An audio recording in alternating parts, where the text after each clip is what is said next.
Assalamualaikum warahmatullahi wabarakatuh. Halo anak-anak, bagaimana kabarnya? Semoga anak-anak semua dalam keadaan sehat ya.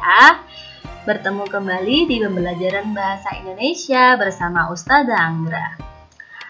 Anak-anak, hari ini kita akan melanjutkan pembelajaran kita di subtema 2, 3, dan 4. Hari ini Ustazah akan mengajak anak-anak untuk belajar dongeng, wawancara, dan masih banyak lagi. Jadi nanti kita akan belajar menulis juga. Jadi anak-anak siapkan buku tulisnya ya, tetap semangat. Sudah siap semua ya? Nah, sebelum kita memulai pembelajaran, Ustazah akan menyampaikan tujuan pembelajarannya. Dengan membaca teks dongeng, siswa dapat menemukan pesan yang terdapat dalam dongeng dengan tepat. Dengan membaca teks, siswa dapat mengidentifikasi langkah-langkah cara perawatan tumbuhan dengan tepat. Setelah mengamati, siswa dapat mengidentifikasi langkah-langkah cara perawatan hewan dari teks yang dibaca dengan benar. Dengan kegiatan bercerita, siswa dapat melaporkan hasil wawancara mengenai cara-cara perawatan tumbuhan dan hewan dengan lafal dan intonasi yang tepat. Setelah mengamati, siswa dapat menuliskan daftar pertanyaan wawancara mengenai cara-cara perawatan hewan dengan kaidah EYD yang tepat. Nah, sekarang kita masuk di subtema 2. Manfaat hewan bagi kebutuhan atau kehidupan manusia. Bacalah dengan suara nyaring dan intonasi yang tepat. Ayam jago baru. Pengarang anonim. Anonim itu pengarangnya tidak diketahui ya. Ada ayam jago baru di suatu dusun. Dia datang dari kota yang jauh sekali. Suatu ketika, ayam jago terjaga dari tidurnya. Matanya yang masih mengantuk perlahan terbuka. Di langit dia melihat benda bundar berwarna kuning keemasan. Itu pasti matahari, pikirnya. Maka walaupun dia masih mengantuk, dia melompat ke atas pagar. Kukuruyup! Hari sudah pagi, kokoknya keras-keras. Induk-induk ayam bergegas berlarian keluar. Mereka mulai mengais-ngais mencari makan. Wah, betapa gelapnya hari ini, keluh mereka. Tiba-tiba terbang melintas seekor burung hantu. Dia hinggap di pohon dekat mereka. Kamu siapa? Tanya si ayam jago baru. Aku burung hantu, jawabnya. Hai, mengapa kalian ribut-ribut di tengah malam begini? Si ayam jago tadi berkokok, itu tanda hari sudah pagi, ujar induk-induk ayam itu. Mereka kemudian ribut bergumam. Si burung hantu menepukkan sayapnya, meminta mereka tenang. Iya, itu matahari sudah terbit di langit, ujar si jago. Si burung hantu tertawa terbahak-bahak. Itu bukan matahari, itu adalah bulan purnama, katanya. Induk-induk ayam kembali bergumam. Mereka kembali ke tempat masing-masing dan tidur lagi. Si ayam jago baru merasa malu. Dia berjanji besok lagi akan membuka kedua matanya lebar-lebar. Dia harus yakin yang dilihatnya adalah matahari. Setelah itu baru dia akan berkokok. Nah, itu dia anak-anak dongeng dari ayam jago baru. Nah, ayam itu merupakan hewan ciptaan Tuhan yang sangat bermanfaat bagi kehidupan manusia. Apa saja sih manfaat ayam di kehidupan manusia? Perlu anak-anak tahu bahwa telur ayam, dagingnya, kulitnya, bulunya, itu semuanya dapat diambil manfaatnya oleh manusia. Jadi, hewan itu merupakan ciptaan Tuhan yang sangat bermanfaat bagi kehidupan manusia. Sehingga kita harus merawat hewan, baik ayam atau hewan apapun yang menjadi peliharaan kita ya anak-anak semua. Jadi kita harus menyayangi dan merawat hewan dengan baik. Kisah Semut dan Merpati, pengarang anonim. Jadi pengarangnya tidak diketahui ya. Pada suatu hari, ada seekor semut yang sedang berjalan-jalan mencari makan di pinggir sungai. Seperti biasa, dia berjalan dengan riang dan karena kurang hati-hati, tiba-tiba ia terjatuh ke dalam sungai. Arus sungai menghanyutkannya. Semua itu timbul tenggelam dan kelelahan. Ia berusaha untuk menepi, tetapi tidak berhasil. Seekor burung merpati kebetulan bertengger di ranting pohon yang melintang di atas sungai. Melihat semut yang hampir tenggelam dan merasa iba, burung merpati ini memetik daun dan menjatuhkannya di dekat semut. Semut merayap naik ke atas daun. Akhirnya, ia berhasil menyelamatkan dirinya dengan bantuan daun tersebut dan mendarat di tepi sungai.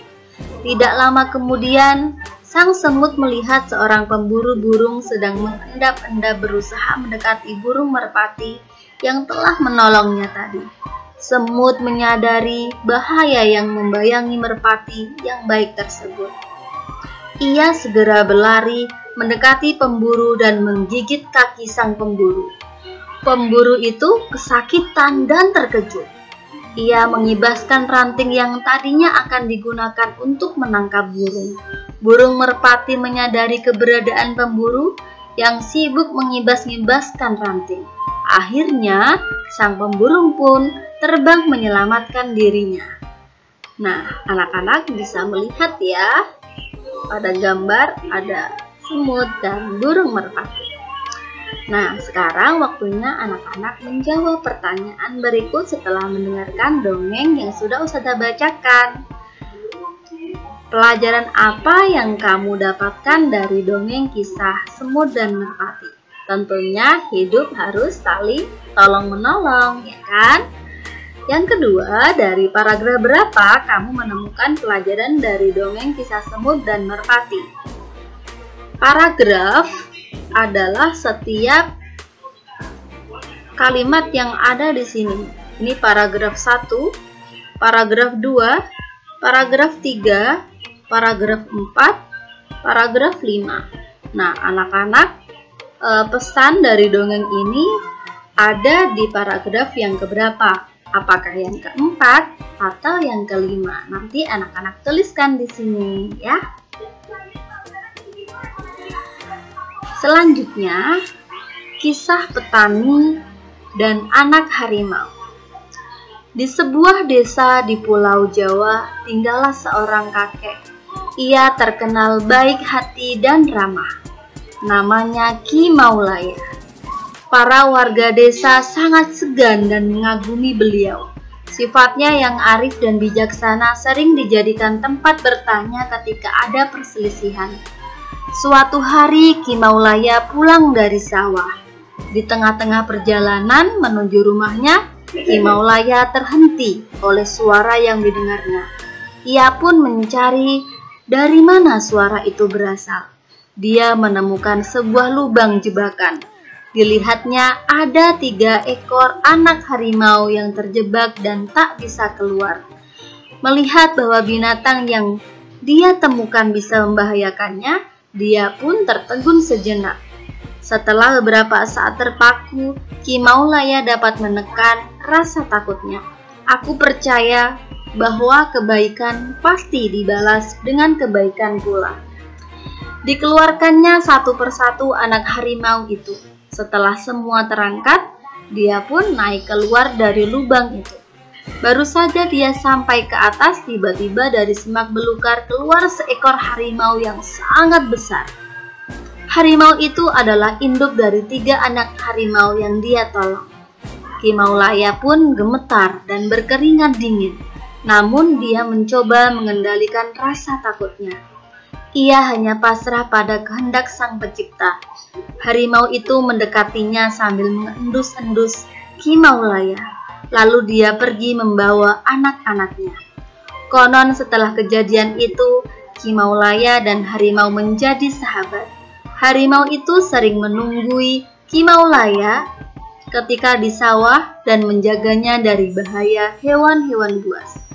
Dan apa yang diyakini Kimaulaya terbukti bahwa kebaikan pasti dibalas dengan kebaikan pula. Nah, anak-anak, tulislah pesan yang terdapat pada dongeng petani dan anak harimau ya.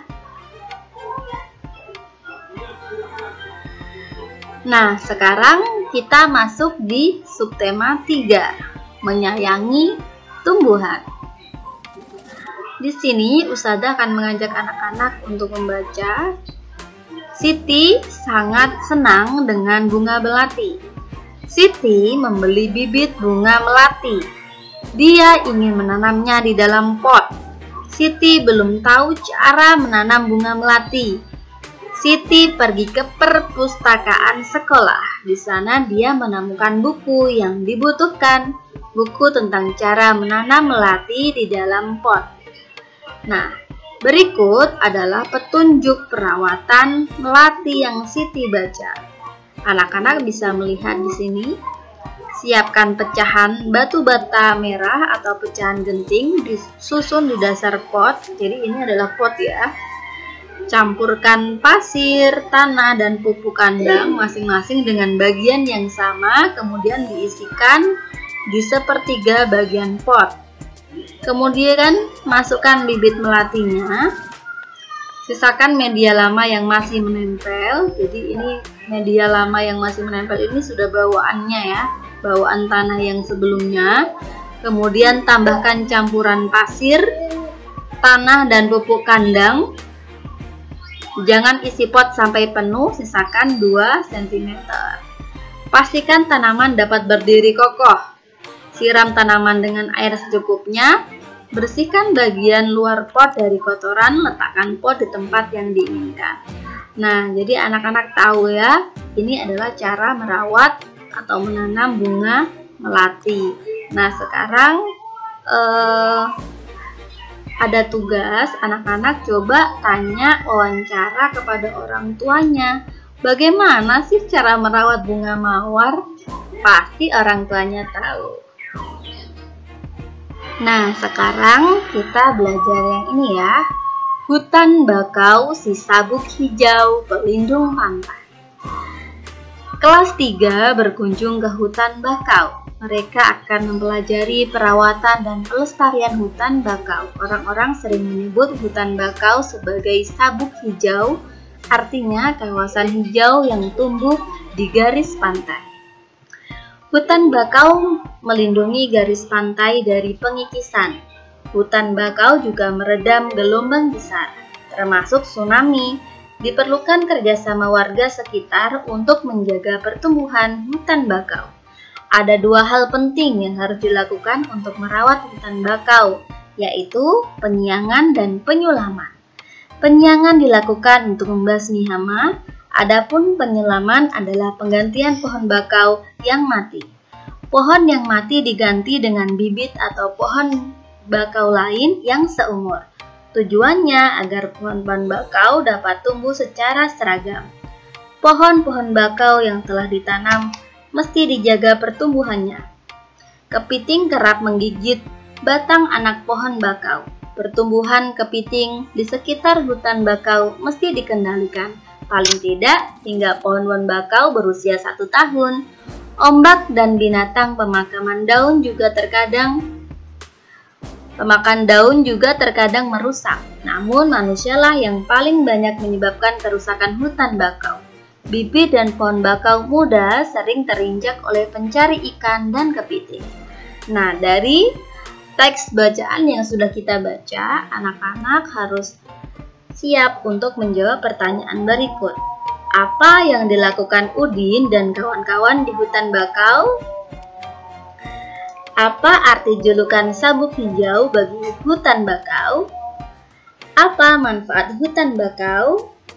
Apa saja yang dilakukan untuk merawat hutan bakau? Apa saja yang dapat merusak pertumbuhan dan perkembangan hutan bakau?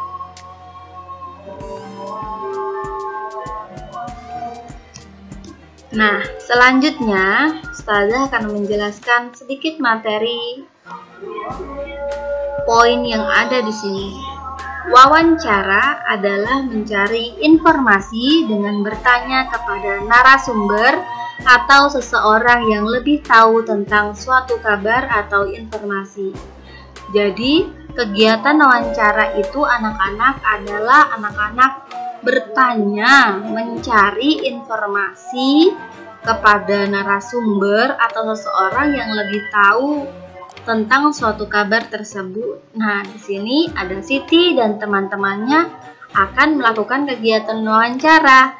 Mereka akan mewawancarai orang di sekitar sekolah tentang cara perawatan tanaman. Sebelum Siti melakukan wawancara, Siti akan membuat daftar pertanyaannya terlebih dahulu. Yuk kita bantu Siti membuat daftar pertanyaannya. Apa? Siapa, mengapa, bagaimana, dan kapan, semuanya ini adalah kata tanya. Kata tanya di sini bisa anak-anak gunakan untuk wawancara. Apa biasanya digunakan untuk bertanya tentang benda. Siapa bertanya tentang orang. Mengapa bertanya tentang sebuah alasan. Bagaimana? Itu bertanya tentang keadaan. Kapan? Bertanya tentang waktu. Jadi anak-anak sekarang harus bisa memahami apa sajakah kata tanya tersebut, ya. Nah, sekarang Ustazah akan mengajak anak mengamati daftar tugas pada tabel berikut. Ada belajar, menghormati, menyiapkan makanan, menyiram tanaman, mencintai anak, merapikan tempat tidur, mencari nafkah, melindungi keluarga, membersihkan kamar, merawat keluarga, merapikan mainan, dan menyiapkan tas untuk sekolah. Nah, yang ada dalam tabel ini anak-anak kelompokkan ya, berdasarkan peran anggota keluarga pada tabel yang tersedia. Misal, ayah perannya apa atau tugasnya apa sih di dalam keluarga? Ibu tugasnya apa? Nanti ditulis berdasarkan tabel yang ada di sini ya. Mudah sekali. Nah, sekarang kita lanjutkan subtema 4, menyayangi hewan. Kelinci kesayangan Dayu. Dayu senang memelihara kelinci. Tingkahnya lucu dan memiliki bulu yang halus. Kelinci peliharaan Dayu ada 5 ekor, terdiri dari 1 ekor induk dan 4 anaknya. Induk kelinci berwarna putih, 2 anak kelinci berwarna putih, dan 2 lainnya berwarna abu-abu. Dayu menyiapkan kandang yang nyaman untuk kelinci kesayangannya. Dayu selalu membersihkan kandang kelinci dengan rutin. Setiap hari Dayu memberi makan dan minum. Kelinci suka makan sayur-sayuran seperti wortel, kangkung, dan biskuit khusus kelinci. Dayu juga membersihkan badan kelinci dan memotong kukunya dengan rutin. Kelinci-kelinci Dayu tumbuh sehat dan bersih. Dayu senang menggendong dan membelai kelinci-kelinci itu. Sungguh menyenangkan bermain bersama kelinci peliharaan. Nah, sekarang dari bacaan tersebut, anak-anak jawablah pertanyaan berikut. Apa yang dilakukan Dayu? Siapa yang senang memelihara kelinci? Berapa banyak kelinci yang dipelihara Dayu? Apa saja makanan yang disukai kelinci? Mudah sekali kan untuk menjawab? Nah, di sini adalah tata cara untuk merawat hewan peliharaan. Contohnya seperti kelinci. Atau hewan lain pun juga bisa anak-anak. Kandang dibersihkan setiap 2 hari sekali. Cuci tangan dengan sabun setelah membersihkan kandang. Jaga kandang agar tidak lembab atau basah. Sediakan air minum dalam wadah. Ganti air minum kelinci setiap hari. Beri makan dan minum secara rutin. Mandikan kelinci jika badannya kotor sekali. Pergunakan air hangat untuk memandikan kelinci. Nah, jadi cara-cara di sini perawatan hewan peliharaan khususnya kelinci, tapi bisa untuk hewan yang lain juga ya anak-anak. Jadi kalau kita mempunyai hewan peliharaan, kita harus menjaganya. Tugas yang terakhir, perhatikan gambar berikut ini anak-anak. Apa yang sedang dilakukan Benny? Ada gambar nomor 1, nomor 2, nomor 3, dan nomor 4. Nah, sekarang tugasnya anak-anak adalah membuat cerita sesuai gambar. Anak-anak bisa merangkai cerita dengan bahasa anak-anak masing-masing ya. Bahasa yang mudah dan anak-anak gampang untuk memahaminya. Sampai ketemu di pembelajaran berikutnya. Wassalamualaikum warahmatullahi wabarakatuh. Semangat selalu anak-anak. Anak-anak pasti bisa. Anak-anak hebat pasti semangat belajar. Semangat semuanya.